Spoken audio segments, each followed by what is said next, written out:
हमारा जो fighter pilots का कॉल है ना, दैट इज जो डरेगा वो मरेगा। 5 aircraft in 1 minute, in less than 1 minute, जो कि दुनिया में कभी हुआ ही नहीं और आइंदा भी शायद ना हो, बट आलम डिड दैट। तो मैं 24 साल का एक यंग पायलट था। मैंने छाती निकाली, मैंने कहा yes sir, mission accomplished. India कह रहा था आज पाकिस्तान के 8 सेबर जहाज ने आके बॉम्ब्स और रॉकेट्स के साथ अमृतसर पे हमला किया। तो मैंने उसको देखा और मैंने सोचा कि इसमें से तो चिड़िया भी नहीं गुजर सकेगी, तो स्टार फाइटर कैसे गुजरेगा। सो जहां स्टार फाइटर होता था वहां इंडियंस जो हैं भाग जाते थे, वहां से डर के मारे भाग जाते थे। अगर डैमेज भी हो जाए, जो कि बाद में 71 में मेरे साथ हुआ, I was damaged, badly damaged, तो फिर भी मिशन अकम्प्लिश किया। सो पीपल वर वंडरिंग कि यार तुम इसके साथ मिशन भी अकम्प्लिश कर लिया है और तुम वापस भी आ गए हो और जहाज भी आ गया है, that's well done. Very robust, always कीन फॉर पाकिस्तान कि हम ये कर देंगे, सीने पे गोली खाएंगे, और खाई उन्होंने सीने पे गोली। Please learn to love Pakistan, please learn to fight for Pakistan, please learn to die for Pakistan. Hello, Assalamu Alaikum. Welcome to the correspondent.pk. I'm your host Faraz Saeed, and today we are celebrating August 14, Independence Day, Azadi, Yawm-e Azadi, when in 1947 Muslims of subcontinent were finally free. To celebrate this day and mark this day, we have with us a special guest, Pakistan's hero, AVM Air Vice Marshal Farooq Umar. Thank you so much, sir, for making time for us and for accepting our invitation. Pleasure is mine. Thank you. AVM साहब किसी तारुफ के मोहताज नहीं, but I will and must make an exception.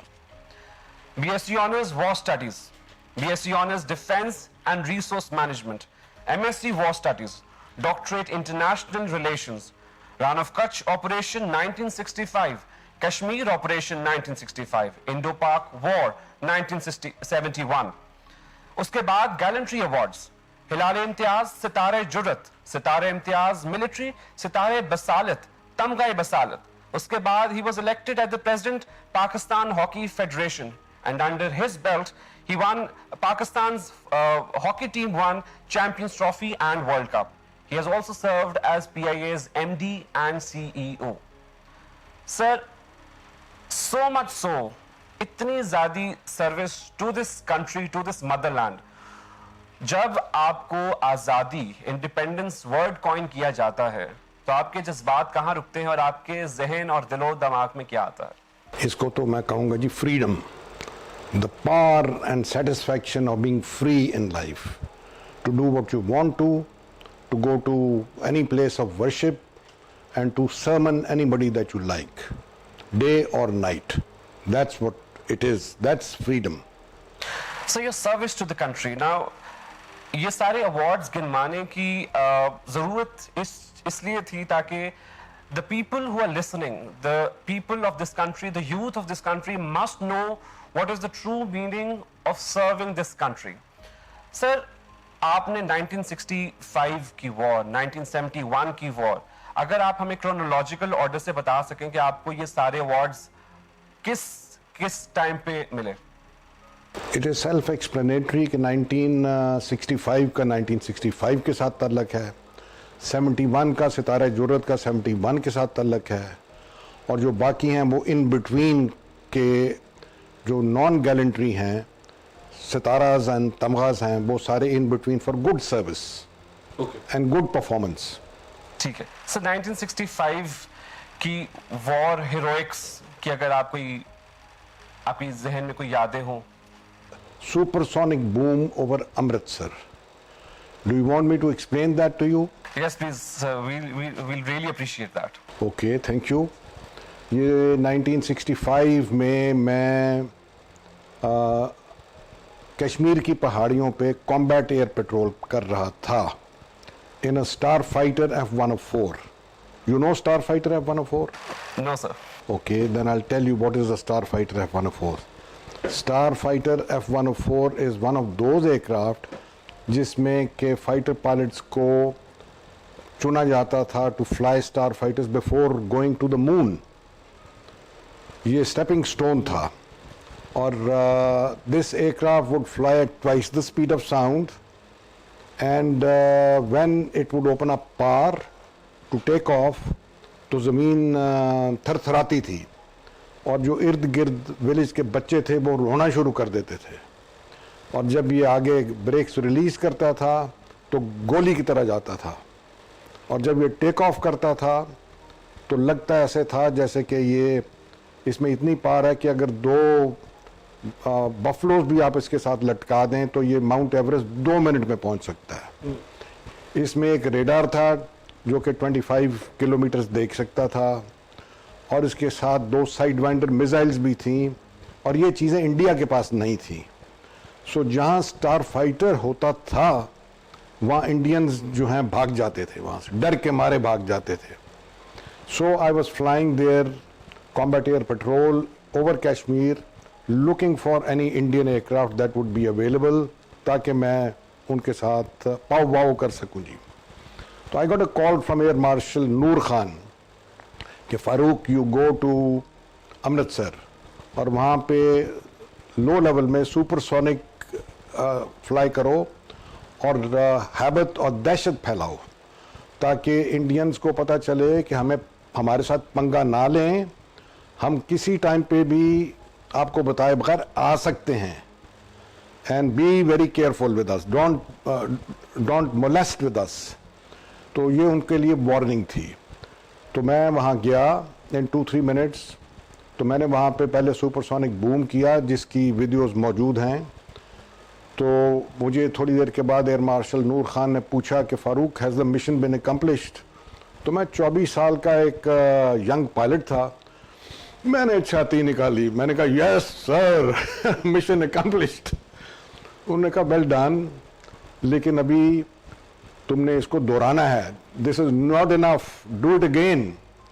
तो मैंने दिल में सोचा कि जी duty is duty and Pakistan is Pakistan. So I said yes sir.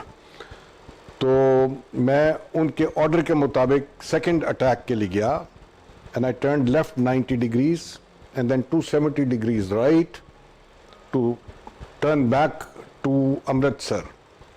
तो मैंने मुंह उठा के पीछे देखा कि मेरे पीछे क्या हो रहा है एंड आई वॉज सरप्राइज्ड।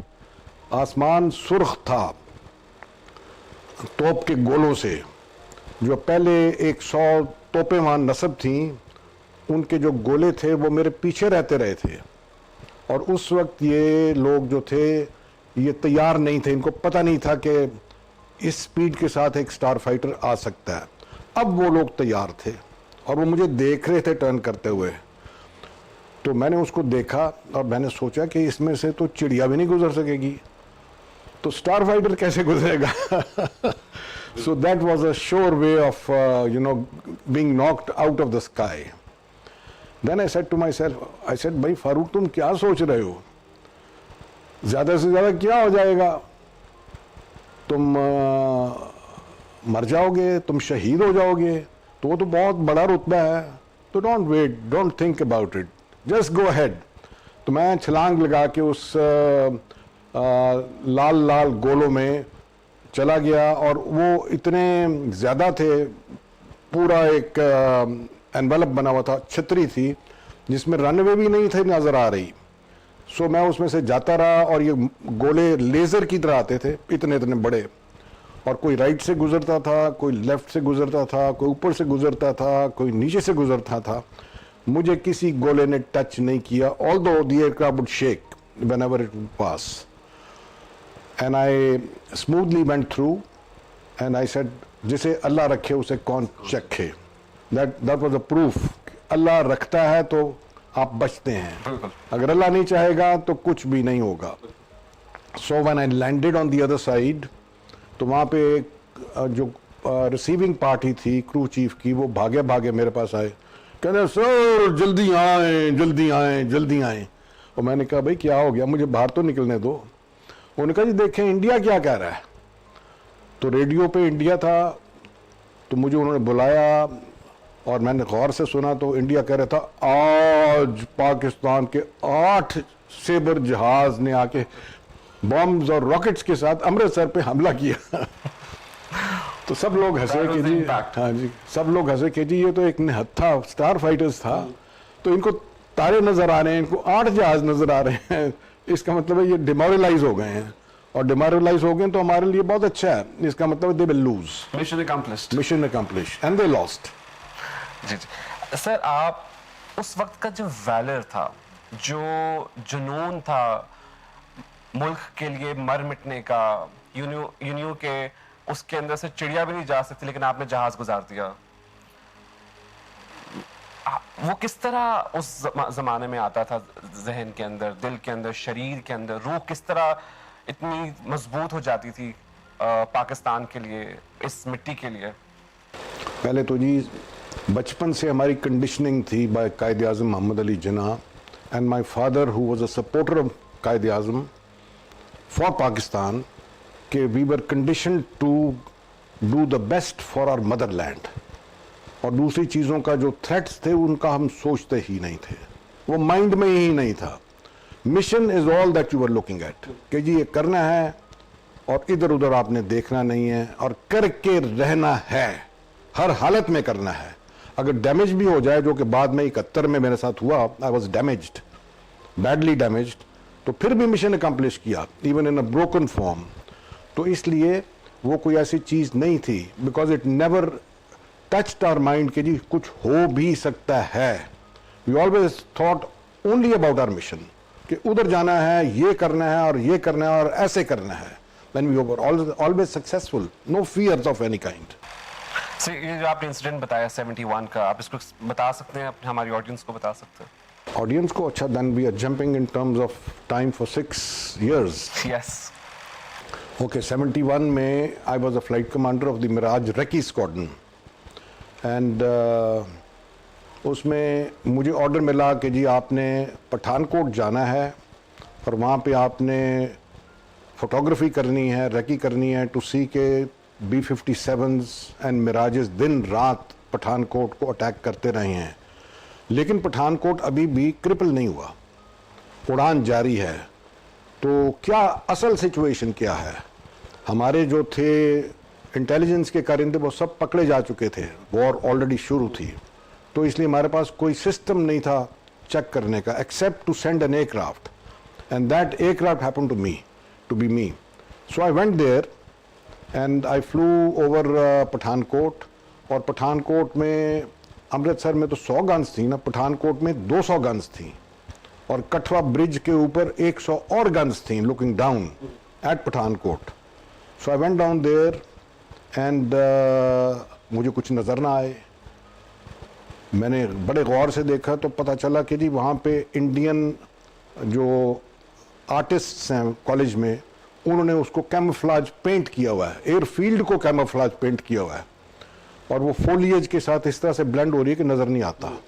सो जब मैं करीब पहुंचा 2 miles or so, and I suddenly saw the airfield blare up, and suddenly the guns opened up. 200 guns, you can imagine, of 40 millimeter guns. You can't even imagine कि उसके साथ क्या होगा in terms of light. But I said, okay, जो भी है मैंने तो करना है. And while I was positioning myself for it, एक बहुत ज़बरदस्त थड हुई, huge thud, and the aircraft shook up like this. तो मेरा ख्याल था कि मैं हिट हो गया हूँ, and I'm going to now crash into the Indian territory. लेकिन my aircraft juddered, and it was at 600 knots. It was subsonic speed, 0.9 Mach number. So it started to slow down, but it kept flying, and it started to take jerks. Then I knew that in a minute or two I am going to be in Indian territory and a prisoner of war or dead on the ground. But I said, अब मैंने mission तो अपना accomplish कर लिया है, because I had flown over it, I had photographed in that single pass, I had taken 1000 photographs.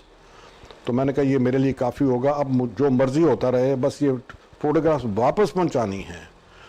So I, with an injured aircraft, I took it to Sargodha, and I landed there without touching the throttle. ताकि जहाज में compressor stall ना हो, and I landed there, and जैसे ही I landed there, the compressor stalled and a huge flame came out of my exhaust. Anyway, I was safe, my mission was accomplished, that was the important thing, क्योंकि उसके बाद कोई और उधर जा नहीं सका. And जब उसको बाहर निकल के देखा तो उसका राइट एयरक्राफ्ट का हिस्सा जो था, दैट वाज, उसके अंदर से एक बर्ड, इतनी बड़ी गिद्ध निकली और वो इनटेक को तोड़ती हुई, कंप्रेसर को फाड़ती हुई और फ्यूजलाज को ब्रेक करती हुई निकल के बाहर जा चुकी थी. Huge big bird. So people were wondering कि यार तुम इसके साथ मिशन भी कंप्लीट कर लिया है और तुम वापस भी आ गए हो और जहाज भी आ गया. That's well done. I was given Sitara Jurrat for this. जी ठीक. पाकिस्तान के लिए, मिशन के लिए जान की बाजी, जान की कोई परवाह नहीं करनी. इसी तरह आपने एमएम आलम, पाकिस्तान के लेजेंडरी फाइटर. जी, मैं कुछ कहना चाहता हूँ. हमारा जो फाइटर पायलट्स का कॉल है ना, दैट इज जो डरेगा वो मरेगा. Simple as that. सो डरना नहीं है, जो मर्जी हो. Not getting scared. एंड ये एंड तक जारी रहा और आज भी करंट, और आज भी जारी है. मैं आपके सामने बैठा हूँ. आपने एमएम आलम के साथ, द लेजेंडरी, उनके साथ भी यू फ्लोन. जी, not just flown. He was my squadron commander. We worked together for knew each other for 52 long years. 52 long years. कोई उनके साथ कोई यादगार वाकया, कोई जंग के दौरान या जंग के अलावा? एमएम आलम को मैं 1960 में मिला. When I graduated with Sword of Honor and other things, तो आलम ने मुझे बुलाया और इसने कहा कि देखो भाई, तुमने बहुत अच्छे कारनामे किए हैं. तुमने स्वॉर्ड ऑफ ऑनर भी जीती, बेस्ट पायलट्स ट्रॉफी भी जीती और ऑलराउंड बेस्ट अवार्ड भी तुम्हारा था, लेकिन वो अब पीछे रह गया है. नाउ अपने लॉरल्स ऑफ येस्टरडे में आपने नहीं रहना. मुझे बच्चा समझ के वो कह रहे थे. मैंने कहा यस सर, आप फिक्र ना करें, I will not disappoint you. So इस तरह से मेरा उनके साथ तारफ हुआ 1960. Then up to 1964, before the 1965 war, Alam के साथ मेरा रख रखाव रहा. Hamid Anwar and Alam were two guys who were the best in air combat. Hamid Anwar ज़रा जल्दी चला गया and he trained Jordanian air force to fight against Israel. Alam इधर ही रहे.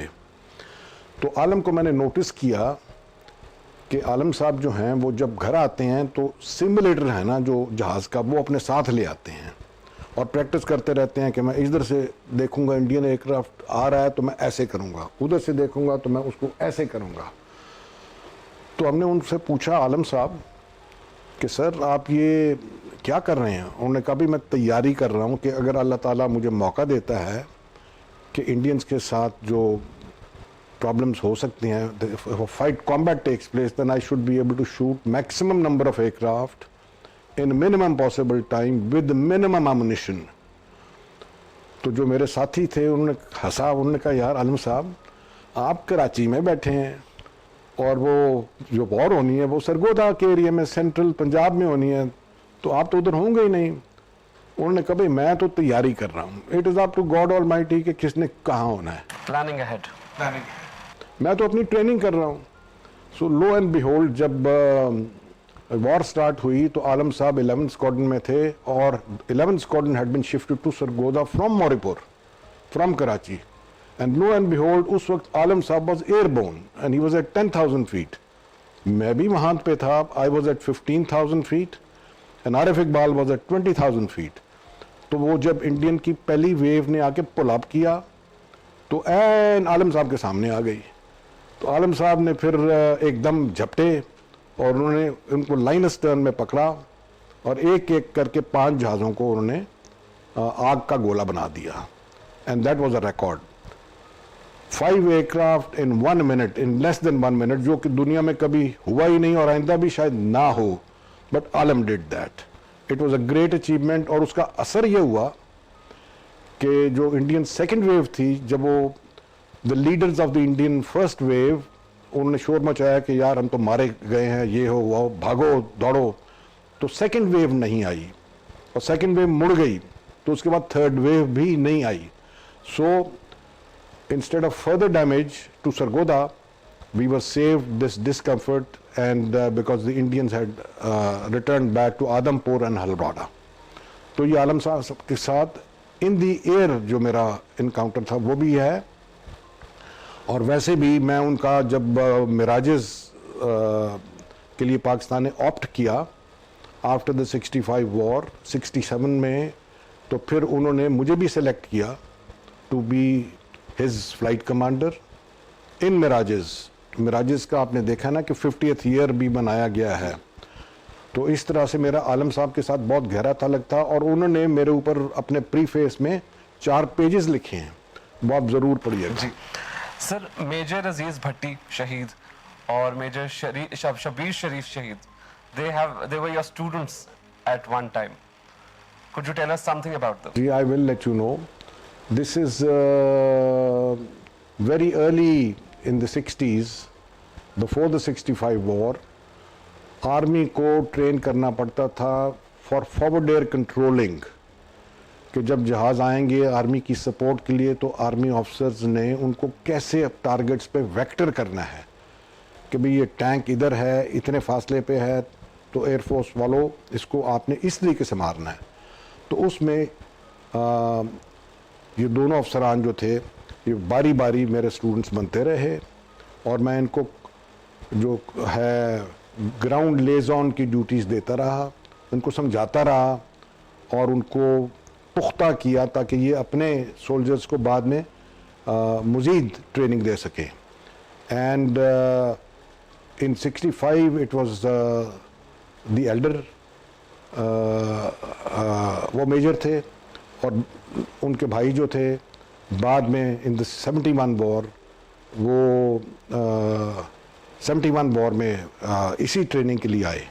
तो उस वक्त मेरा इनके साथ कांटेक्ट हुआ। I did not know who they are, they were all lieutenants and so was I, but later on वो एक साहब शहीद हो गए, दूसरे भी शहीद हो गए, निशान हैदर दोनों को मिला। जी जी बिल्कुल।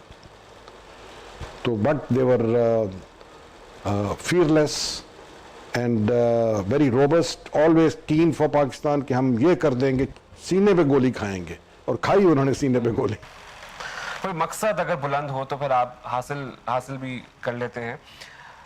अब द आइडिया इज कि उस जमाने में 1965, 1971 and the following was, Pakistan के फौजियों ने, पाकिस्तान के सिविलियंस ने भी पाकिस्तान के दिफा को नाकाबिल तस्खीर बनाया।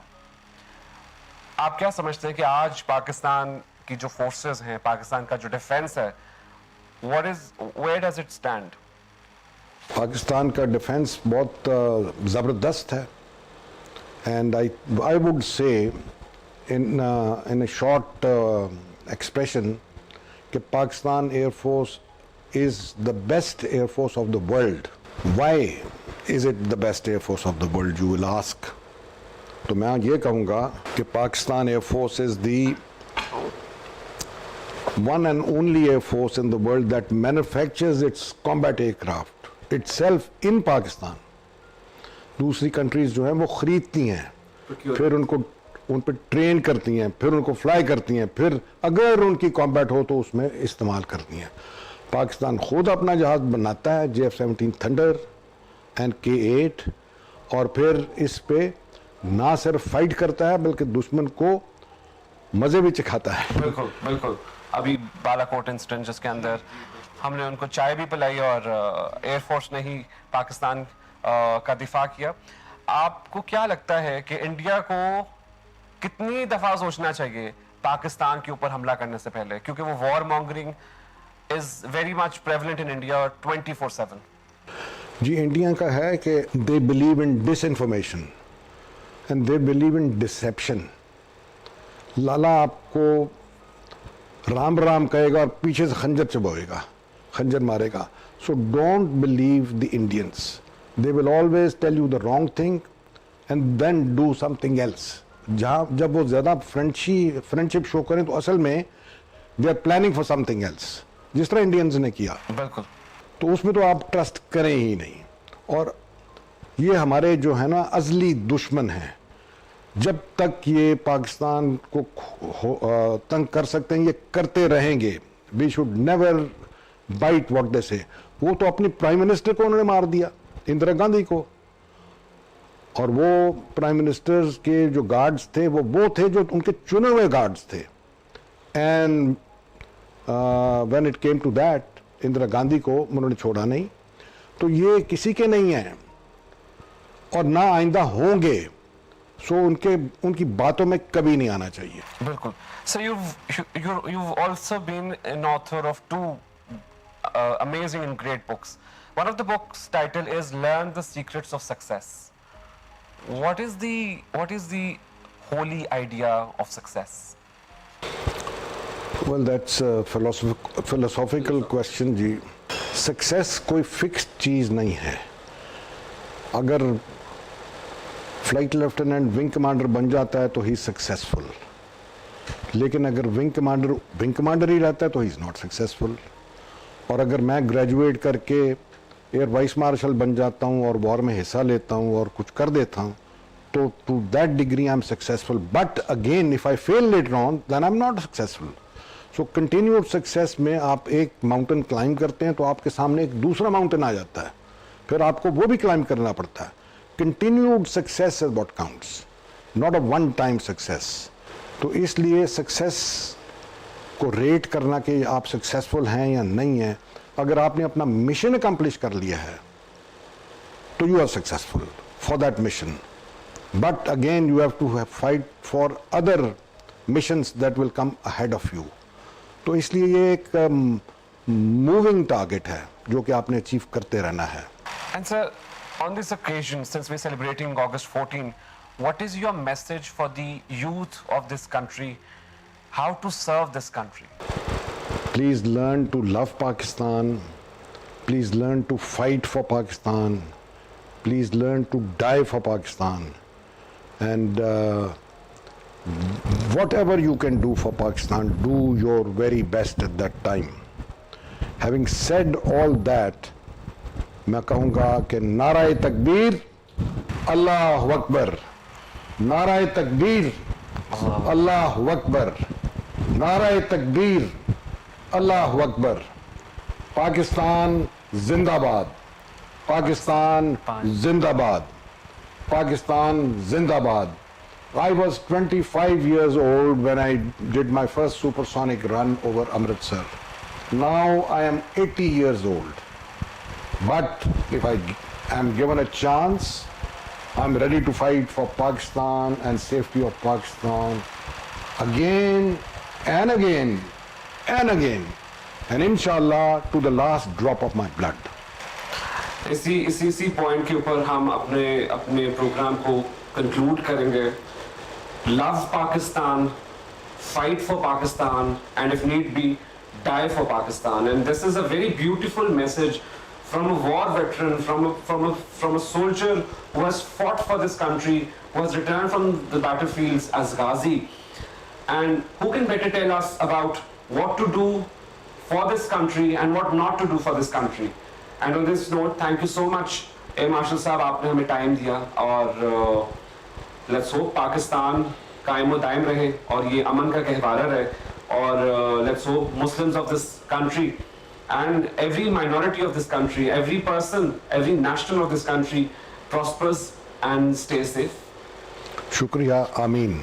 Ameen. Well said, ji. Thank you. Thank you so much.